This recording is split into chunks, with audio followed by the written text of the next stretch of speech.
தன் வாழ்வில் எவ்வளவுதான் குறைகள் இருந்தாலும் இருப்பதை கொண்டு மன மகிழ்ச்சியோடு வாழ்க்கையை ரசித்து ருசித்து சுவாரஸ்யமாக வாழத் தெரிந்தவர்கள் தான் இந்த துலாம் ராசி லக்னத்தில் பிறந்தவர்கள்.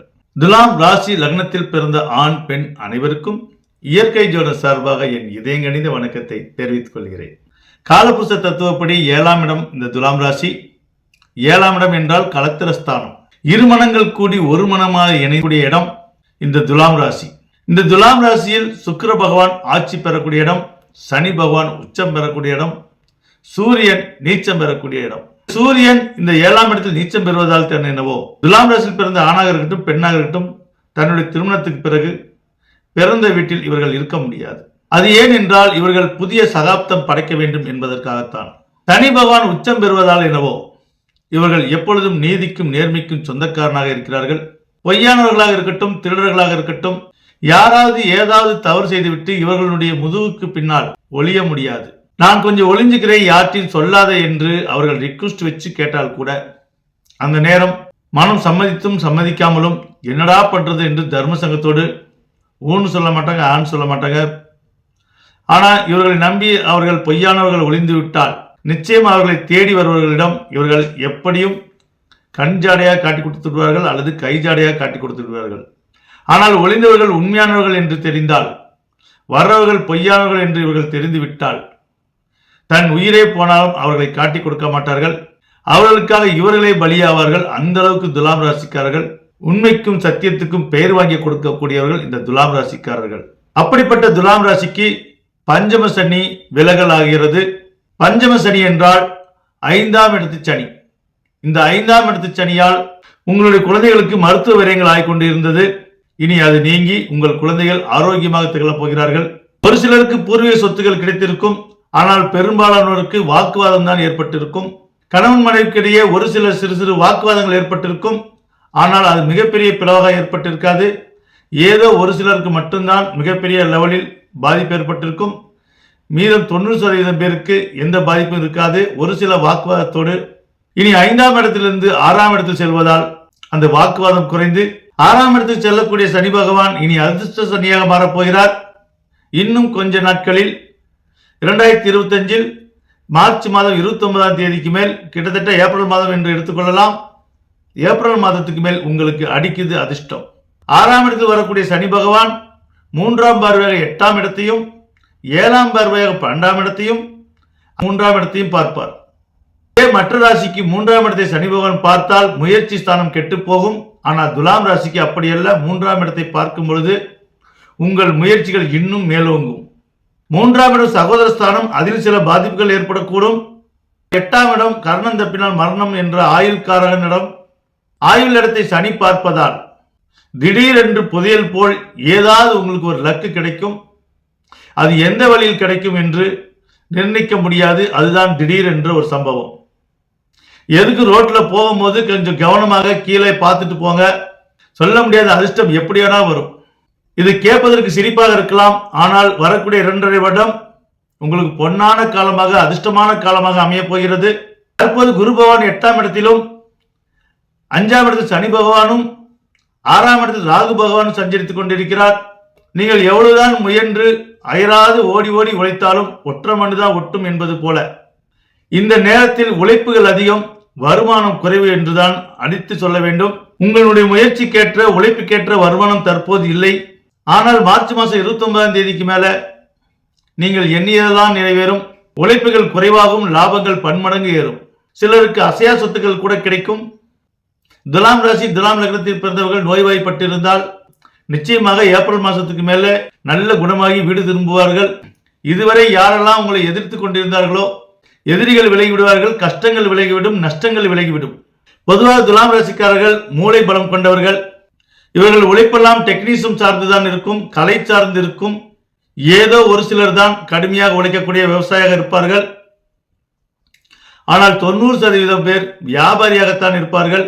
புரோக்கர் வேலை, வாத்தியார் வேலை, கம்ப்யூட்டர் டெக்னாலஜி, மொபைல்ஸ் கடை, பூக்கடை, ஆடம்பர பொருள் பர்னிச்சர் கடை, நகைக்கடை, வெள்ளிக்கடை, இப்படி வியாபாரியாக 50% பேர் இருப்பார்கள்.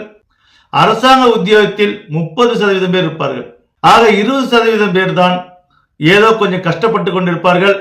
பெருவாரியாக 80% பேர் எப்பொழுதுமே நடுத்தர வர்க்கத்தை தாண்டிதான் இருப்பார்கள். ஏனென்றால் இவர்களுடைய தாரக மந்திரமே எப்படி இருக்கும் என்றால், பிறக்கும் போது ஏழையாக இருக்கலாம், ஆனால் இறப்பதற்குள் கடுமையாக உழைத்து வாழ்வில் ஒரு நல்ல நிலையை அடைய வேண்டும் என்ற லட்சியத்தோடு பிறக்கக்கூடியவர்கள் இந்த துலாம் ராசி லக்னத்தில் பிறந்தவர்கள். ஒரு சிலருக்கு என்னதான் தசாபுத்திகள் நல்லதாக அமைந்தும் கோச்சாரங்கள் நல்ல நிலையில் வந்தும் கூட எந்த மாற்றம் இல்லையே என்று தவிப்பவர்களுக்கு இயற்கை ஜோதிடம் வருமுன் காப்போம் என்ற ஒரு திட்டத்தை அறிவிக்கிறது. 15 வருடத்துக்கு முன்னாடியே மாற்றி யோசிச்சு கடந்த 9 வருடமாக அதை நடைபடுத்தி கொண்டு வந்திருக்கிறது. வருமுன் காப்பு திட்டத்தில் ஏகப்பட்டோர் பலன் பெற்றுக் கொண்டிருக்கிறார்கள். இயற்கை ஜோதிடம் ஷார்ட்ஸ் வீடியோவில் நீங்க போய் பார்த்தீர்கள் என்றால் அதில் நலம் பெற்றோர் சிலர்கள் தானாக முன்வந்து இயற்கை ஜோதிட பெருமைகளை எடுத்து வைத்திருக்கிறார்கள். உங்களுக்கு நேரம் இருந்தால் இயற்கை ஜோதிடம் என சர்ச் பண்ணி அதில் உள்ள ஷார்ட்ஸ் வீடியோக்களை பாருங்கள். ஒரு விஷயம் வந்த பிறகு இந்த பரிகாரம் பண்ணுங்க, இந்த தோஷத்தை கழிங்க என்று சொல்வதை விட அந்த விஷயம் வருவதற்கு முன்னே தற்காத்துக் கொள்வதுதான் வருமுன் காப்போம். காலபுருஷ தத்துவப்படி 7ஆம் ராசியாக இருப்பதால் பொதுவாக அந்த வருமுன் காப்பத்துடைய அர்த்தமே இந்த துலாம் ராசிக்காரர்கள் தான். துலாம் ராசிக்காரர்கள் என்றாலே வருமுன் காப்போம் என்ற திட்டத்துக்கு உரியவர்கள் என்று சொல்லலாம். ஏனென்றால் இவர்கள் அந்த அளவுக்கு எச்சரிக்கை குணம் கொண்டவர்கள், இருப்பதை கொண்டு சந்தோஷமாக வாழ தெரிந்தவர்கள். உங்களுக்கு விருப்பம் இருந்தால் வருமுன் காப்போம் திட்டத்தில் கலந்து கொண்டு பலன் பெறலாம். வருமுன் காப்போம் திட்டத்தில் எந்த விதமான பிளாக் மேஜிக்கும் எந்த விதமான பரிகார செலவும் கிடையாது என்பதை புரிந்து கொள்ளுங்கள். ஜோதிட கலை என்பது ஒரு பொக்கிஷ கலை. கஷ்ட நஷ்டத்தில் மட்டுமல்ல, பஞ்சத்தில் தரித்திரத்தில் மட்டுமல்ல, எந்த விதமான இடையூறுகளும் தடைகளும் போட்டிகளும் பொறாமையில் இருந்தும் நாம் தப்பித்துக் கொள்ளலாம். அது மட்டுமில்ல, பிறப்பு இறப்பு என்பது நம்ம எண்ணில் அடங்காதது. போன ஜென்மத்தின் கடமையாகத்தான் இந்த ஜென்மத்தில் அனுபவித்துக் கொண்டிருக்கிறோம். ஒவ்வொரு ஜென்மமும் நமக்கு புரிதலை நிறைய உணர்த்துகிறது. எவரவர் தான் பிறந்த பிறப்பை சரியாக புரிந்து கொள்ளாமல் அவர் இறந்து விடுகிறார்களோ, புரிந்து கொள்ளாத விஷயத்தை மீண்டும் அவர்கள் தொடரக்கூடிய நிலைகள் ஏற்படுகிறது. அதை இன்னும் ஈஸியாக சொன்னால், போன ஜென்மத்தில் நம்ம என்ன விட்டு போகிறோமோ, என்ன பேலன்ஸ் விட்டுட்டு போகிறோமோ அதே பேலன்ஸ் தான் நம்ம தொடரும். அது நற்செயலாக இருந்தாலும் சரி, பாவச் செயலாக இருந்தாலும் சரி. ஆக அடுத்த பிறவியை நம்ம பூர்ணமாக்க வேண்டும் என்றால் இப்பிறவியில் அந்த உழைப்பை நாம் உழைக்க வேண்டும். அதை கடமையாக எடுத்து வருகிறது இயற்கை ஜோதிடம். இயற்கை ஜோதிடம் எந்த விதமான வேடங்கள் இல்லாமல் ஆன்மீகத்தை வளர்க்கிறது. ஜோதிடம், மருத்துவம், ஆன்மீகம் இந்த மூன்றும் சரியாக முன்னொரு காலத்தில் கிடைத்துக் கொண்டிருந்தது. ஆனால் தற்போது ஜோதிடம் தனியாக, மருத்துவம் தனியாக, ஆன்மீகம் தனியாக போய்விட்டது. ஆக இயற்கை ஜோதிடம் 15 வருடத்துக்கு முன்னாடியே இதை மாற்றி யோசித்து ஜோதிடம், மருத்துவம், ஆன்மீகம் இந்த மூன்றையும் ஒருங்கிணைத்து மக்களுக்கு கண்ணிமையாக எடுத்துக் கொடுக்கிறது. மருத்துவம் என்றால் இன்ஜெக்ஷனோ மாத்திரையோ கிடையாது. உங்களுடைய உணவே உங்களுக்கு மருந்து.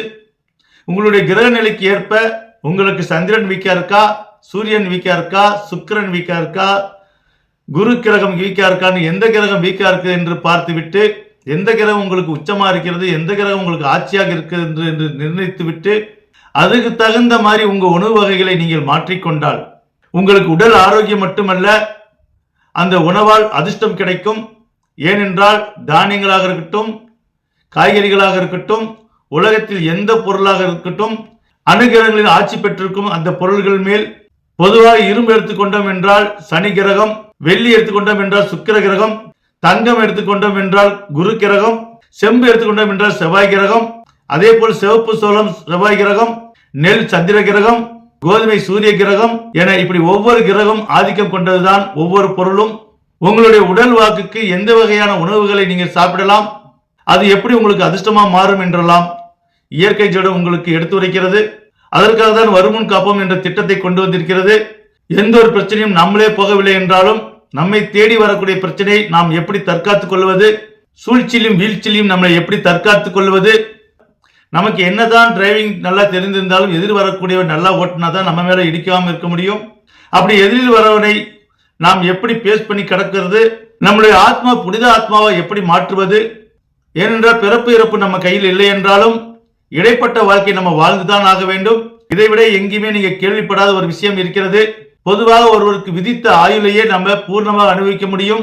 இறைவன் விதித்த விதியில் பாலரிஷ்டம், அற்பாயுள், மத்தியமாயுள், தீர்க்காயுள், பூர்ணாயுள் என்று விதித்திருக்கிறான். பாலரிஷ்டம் என்றால் பிறந்த நாள் முதல் குறைந்தது 8 வயது வரை, அற்பாயுள் என்றால் 8 வயது முதல் குறைந்தது 32, போனஸாக 38 வயது வரை. மத்தியமாயில் என்றால் 32 62, போனஸாக 68 வயது வரை. தீர்க்காயில் என்றால் 62 78, போனஸாக 84 86 வயது வரை. பூர்ணாயில் என்றால் 72 100 சில்லற வயது வரை. ஆக இறைவன் கொடுத்த பாலாஷ்ட தோஷம் என்றால் 8 வயது முழுமை. இந்த பாலாஷ்ட தோஷத்தில் உள்ள குழந்தை 1 வயதிலேயோ அல்லது கர்ப்பத்திலே கரைந்து போவதும் அல்லது பிறந்து 1 வருடம் 2 வருடத்திலே இறப்பதும், இதையெல்லாம் நம்ம தவிர்த்து அந்த 8 வயது வரை பூர்ணமாக வாழ வைக்க முடியும். அதே போல் அற்பாயுள் என்பது 32 to 38 வரை. சிறு வயதுல 15 வயதிலேயோ 20 வயதிலேயோ 26 வயதிலே இறப்பதை நாம் தடுக்க முடியும். அதே போல மத்தியம ஆயுள் குறைந்தது 62 to 68 வரை. 40 வயதில் இறந்து போவதை தடுக்க முடியும், 50 வயதில் இறந்து போவதை தடுக்க முடியும். ஆக இறைவன் கொடுத்த மத்தியமமா, பூர்ணாயுளா, தீர்க்காயுளா, பாலாஷ்டமா என்று தெரிந்து கொண்டு அந்த கொடுத்த காலம் வரை நாம் ஜீவிக்க முடியும், வாழ வைக்க முடியும். அதைதான் இயற்கை ஜோதிடம் ஆணித்தரமாக கண்டுபிடித்திருக்கிறது. எந்த ஒரு விஷயமும் அவனின்றி அணுவும் அசையாது. அவன் கொடுத்த நாளுக்கு மேல் யாராலும் உயிர் வாழ முடியாது. ஆனால் இடைப்பட்ட காலத்தை உயிரை விடுவது அகிர் பகிர் என்ற ஒரு செயலாகும். அது நம்மளுடைய அசால்ட்டினாலையும் நம்மளுடைய அஜாக்கிரதையினாலையும் தான் ஆகிறது. ஆக ஒரு ஆன்மீகத்தை எடுத்துக்கொண்டோம் என்றால் 3 கேட்டகரியில் இதை எடுத்துக்கொள்ள வேண்டும். 1, தனக்கு தானே துரோகம் செய்யாமல் இருந்தால் அவனே ஒரு ஆன்மீகவாதி. 2, அவனை சுற்றி நம்பி இருக்கிறவங்களுக்கு துரோகம் செய்யாமல் இருந்தால் அவனும் முழுமையான ஆன்மீகவாதி ஆவான். 3வது, அவன் பிறந்த நாட்டுக்கு துரோகம் செய்யாமல் இருந்தால் அவனே முழுமையான ஆன்மீகவாதி ஆவான்.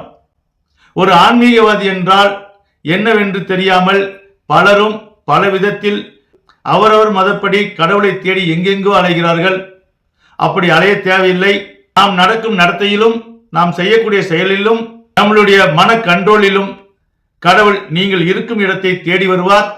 நிச்சயமாக உங்கள் இதயமே ஒரு கோயிலாகும்.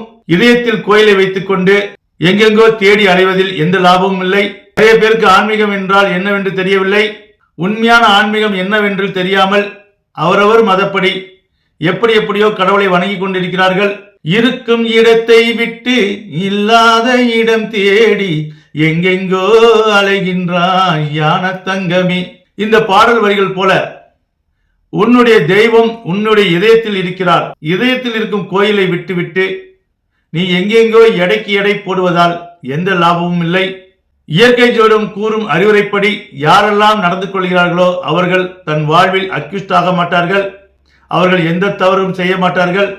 அவரை சுற்றி தவறே நடந்தாலும் அதை சகித்துக் கொண்டு தன் வாழ்நாளில் ஆண்டவன் எவ்வளவு கொடுத்திருக்கானோ அந்த நாட்களை இன்பமாக வாழக்கூடியவர்களாக மாறிவிடுவார்கள். அதுதான் இயற்கை ஜோதிடம் வருமுன் காப்போம் திட்டம். இன்னும் இந்த வருமுன் காப்போம் திட்டத்தை பற்றி உங்களுக்கு சரியான அவேர்னஸ் இல்லை என்றால், விழிப்புணர்வு இல்லை என்றால் இயற்கை ஜோதிடம் கால் பண்ணுங்க. அன்புக்கு இலக்கணமானவர்களும் காதலுக்கு இலக்கணமானவர்களும் உண்மைக்கு இலக்கணமானவர்களாகிய துலாம் ராசி லக்னத்தில் பிறந்த ஆண் பெண் அனைவருக்கும் இறைவன் அருளால் இந்த 6ஆம் இடத்து சனி நீங்க பட்ட துன்பத்துக்கெல்லாம் இனி பலனாக அதிர்ஷ்ட சனியாக மாறி உங்களுக்கு நன்மை செய்ய காத்திருக்கிறார். இறையருள் பெற்று வளமோடு நீங்கள் வாழ வேண்டும் என சொல்லி மீண்டும் அனைவருக்கும் என் நெஞ்சார்ந்த வணக்கத்தை தெரிவித்துக் கொள்கிறேன்.